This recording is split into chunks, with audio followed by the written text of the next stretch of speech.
back to Revelation 14, verse 17. Then another angel came out of the temple, which is in heaven, he also having a sharp sickle. And another angel came out from the altar, who had power over fire. And he cried with a loud cry to him who had the sharp sickle, saying, Thrust in your sharp sickle, and gather the clusters of the vine of the earth, for her grapes are fully ripe. So the angel thrust his sickle into the earth, and gathered the vine of the earth, and threw it into the great winepress of the wrath of God. And the winepress was trampled outside the city, and the blood came out of the winepress up to the horses' bridles for 1,600 furlongs. Again, we have this other angel. So we have two reapings happening here. So we see Jesus takes and reaps the harvest, and it's those who have been enduring and persevering, and those are his, and they will be reaped. And the next angel comes and he reaps with the sickle, and they gather together the clusters of the vine. Remember the gathering of the Battle of Armageddon. Jesus is gathering his people to him. This other angel is gathering this other gathering. Then you see it says these ones are gathered to the great winepress of the wrath of God. And the winepress was trampled outside the city. The city of Jerusalem is what it's talking about. And blood came up out of the winepress to the horses' bridles, 1,600 furlongs. Let me just go over this briefly with you really quickly. Matthew 13. This is the parable of the wheat and the tares that I wanted to show you.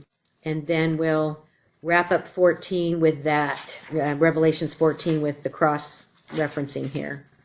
Okay, so this is Jesus again who's going to be speaking. It says, another parable he, Jesus, put forth to them, saying, The kingdom of heaven is like a man who sowed good seed in his field.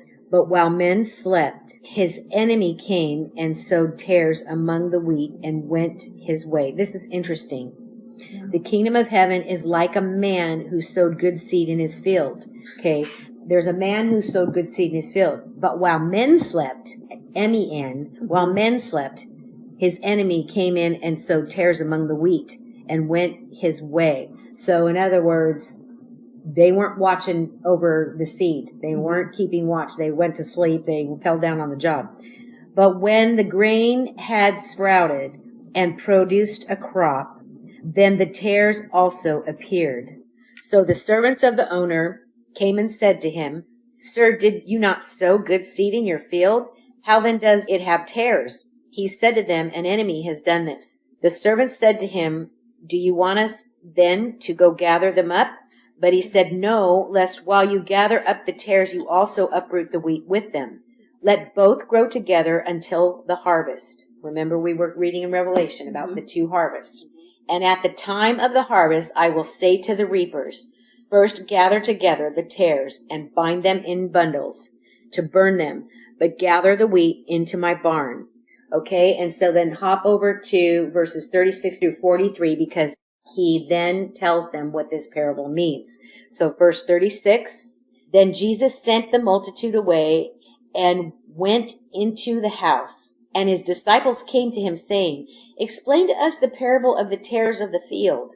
He answered and said to them, He who sows the good seed is the Son of Man.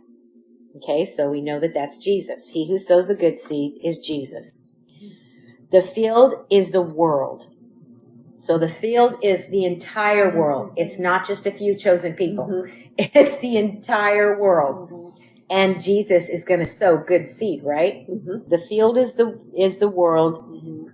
The good seeds are the sons of the kingdom, but the tares are the sons of the wicked one. The enemy who sowed them is the devil. The harvest is the end of the age, and the reapers are the angels. He specifically tells us the enemy who sowed the tares is the devil. The harvest is the end of the age. It's the harvest of all these things. Therefore, as the tares are gathered and burned in the fire, so it will be at the end of this age. The Son of Man will send out his angels. Remember the angels of the two harvests. he sent out the angels, the Son of Man and the other 3 angels that were involved in to reap the harvest. He will send out his angels, and they will gather out of his kingdom all things that offend and those who practice lawlessness, and will cast them into the furnace of fire. There will be wailing and gnashing of teeth. Then the righteous will shine forth as the sun in the kingdom of their Father. He who has ears to hear, let him hear. So it's talking about the gathering of the wheat and the tares, and it's the same in Revelation where we just looked at. Where it says here, the field is the world, the good seeds are the sons of the kingdom, the tares are the sons of the wicked ones. That's an interesting verse right there. That kind of makes you go, because it's like there's good seed and there's bad seed. But again, when you're talking about seed, there is a passage in Romans that says, every man has been given a measure of faith, a measure of faith. When you're talking about one of the arguments for Calvinism, that every man has been given a mustard seed of faith, and it talks about the mustard seed. And it talks about that a seed is dead and that it cannot of itself, reach out to the Lord. And so basically it's God, the one who causes the seed to come alive and grow and so forth, because without that, so in other words, God is choosing those specific seeds.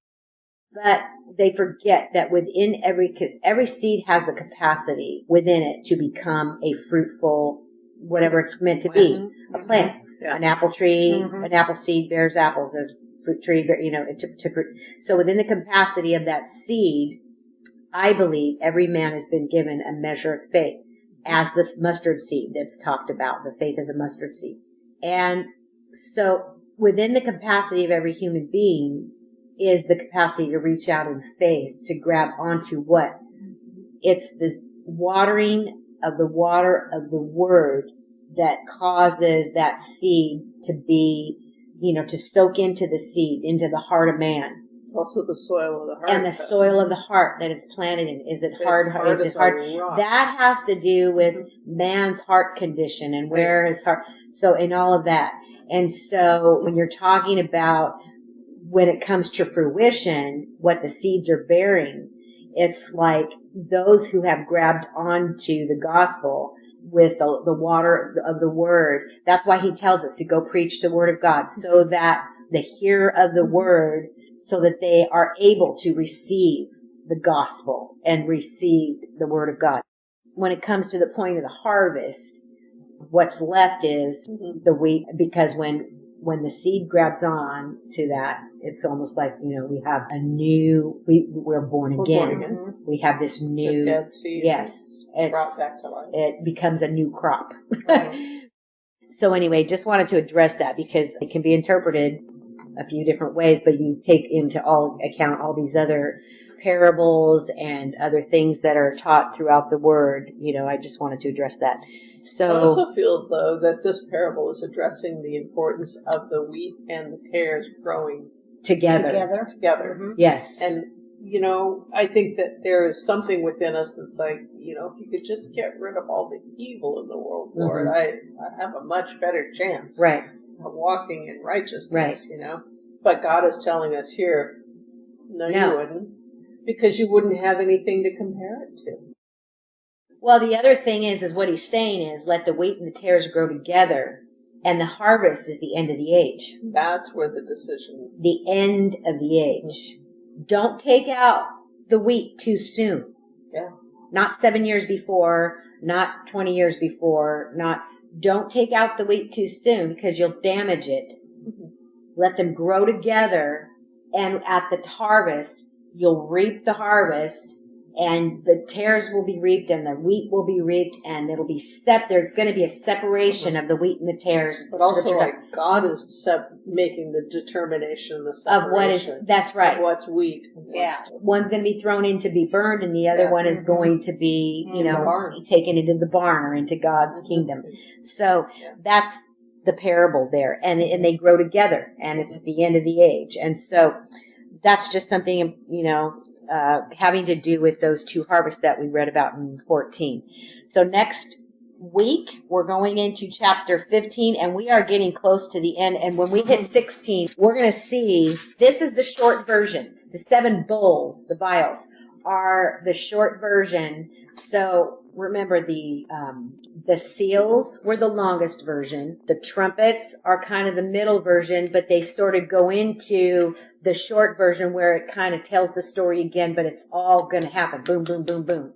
One thing after, it's like at the end. So that's the difference between the 3. And so, but in the middle of all of those things, in between all the other chapters, it's showing that same pattern over and over again through all the things we've been reading. Mm-hmm. So we see it over and over and over and over again. So next week, 15, and we'll see if we can make it into 16, because I'm trying to move through, because once we get through 16, we've only got like 4 chapters. If we can cover a couple of chapters each time, we can try to get done before the end of the month, hopefully, or before all the holidays come. So, big push. Huh? Yeah.